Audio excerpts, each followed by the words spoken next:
여러분은 하루에 커피를 몇 잔까지 드세요? 저는 따뜻한 카페 라떼를 주로 마시는데 보통은 오전에 출근할 때 한 잔 마시고 오후 서너 시에 한 잔 더 마실 때도 있습니다. 좋아하는 커피 브랜드 하나씩은 있으실 텐데요. 저가 커피부터 스페셜티 커피까지 정말 다양한 브랜드가 있지만 아무래도 카페인 충전이 필요할 때는 접근성이 좋고 가격도 좋은 프랜차이즈 커피를 찾게 됩니다. 그래서 오늘은 프랜차이즈 가맹 계약에서 발생할 수 있는 분쟁과 손해 이야기를 해보려고 합니다.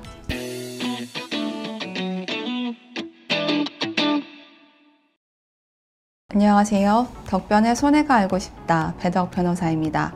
프랜차이즈 사업을 시작하려는 분들은 잘 모르는 부분이 있더라도 본사의 지원을 받으면 배워가면서 할 수 있을 거라는 기대, 브랜드의 인지도가 있으니 이 정도의 수익은 나겠지 하는 기대를 안고 본사의 문을 두드립니다. 그리고 오랫동안 힘들게 모은 목돈이나 퇴직금, 전 재산을 이 사업에 쏟아붓는 경우가 대부분입니다. 이렇게 내 가게, 내 사업을 시작하고 정말 열심히 일했는데 막상 내 손에 들어오는 돈은 별로 없거나 아예 예상했던 매출은 잘 나오지도 않고 적자만 쌓이는 경우도 있고 이렇게 한참 고생만 하다가 가맹 계약을 해지하는 경우도 있는데요. 이처럼 본사에 비해서 의뢰 지위에 있는 점주님들을 보호하기 위하여 가맹사업법은 여러 규정을 두고 있습니다.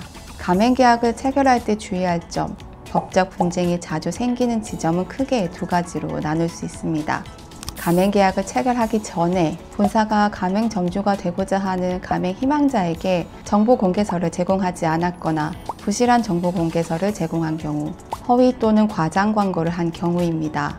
정보 공개서는 말 그대로 가맹본부의 정보를 공개해서 가맹 희망자들이 과연 이 본사와 가맹 계약을 체결해도 좋을까 심사숙고할 수 있도록 돕는 서류인데요. 무슨 내용이 포함되어야 하는지도 가맹사업법에서 깨알같이 자세하게 규정하고 있습니다. 허위 과장 광고는 주로 매출이나 수익을 부풀리는 경우이겠지만 이뿐만 아니라 가맹 계약을 체결하는 데 중대한 영향을 미치는 사실을 알리지 않고 숨기는 것도 포함됩니다. 역시 가맹 희망자가 가맹 계약을 체결할 때 정확한 판단을 할 수 있도록 돕기 위해서입니다. 만약 가맹 본부가 이 두 가지 중 어느 하나라도 어겼을 경우에는 점주님들은 가맹 계약일로부터 4개월 이내에 가맹금 반환을 청구할 수 있습니다. 그리고 가맹 본부는 1개월 이내에 묻지도 따지지도 않고 가맹금을 반환해야 합니다. 기한을 꼭 지켜야 하니 지금 바로 계약서와 정보 공개서를 확인해 보셔야 합니다. 본사가 이렇게 법을 위반하면 점주님들은 더 이상 본사를 믿기 어렵고 이런 본사랑 함께 해도 될지 의심도 들고 영업을 그만둬야 할 수도 있습니다. 그런데 가맹 점주님들이 계약을 해지하고 싶어도 고액의 위약금을 물어야 될 것이 무서워서 선뜻 해지를 못하는 경우도 많이 있는데요. 그렇지만 언제나 가맹 계약서에 써있는 위약금 꼭 그대로 다 물어야 하는 것은 아니에요.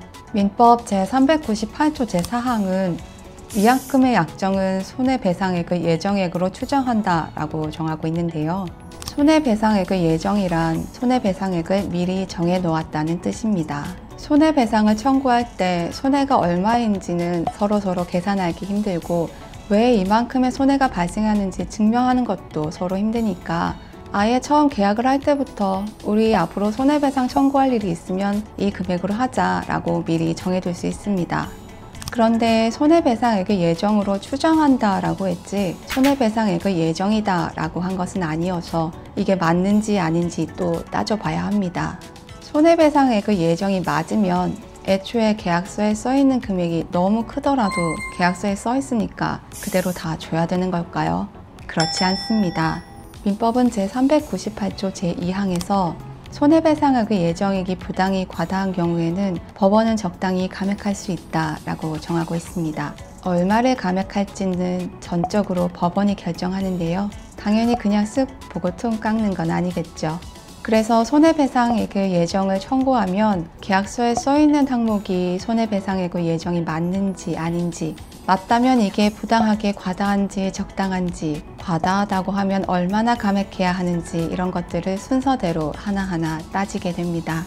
위약금이라고 똑같이 계약서에 써 있어도 손해배상액의 예정이 아닌 경우도 있고 위약벌이라고 다른 이름으로 써 있어도 손해배상액의 예정이 되는 경우도 있습니다.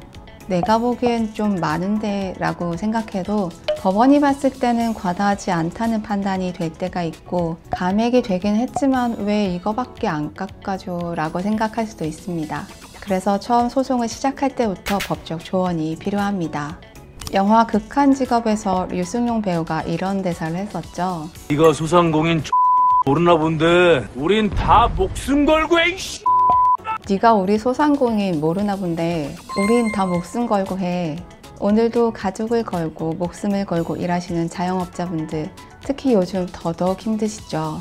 힘든 일이 있을수록 내 목소리, 내가 주장할 수 있는 내 권리는 놓치지 않아야겠습니다. 지금까지 덕변의 손해가 알고 싶다 배덕 변호사였습니다. 저는 다음에도 궁금한 손해 이야기로 인사드리겠습니다. 감사합니다.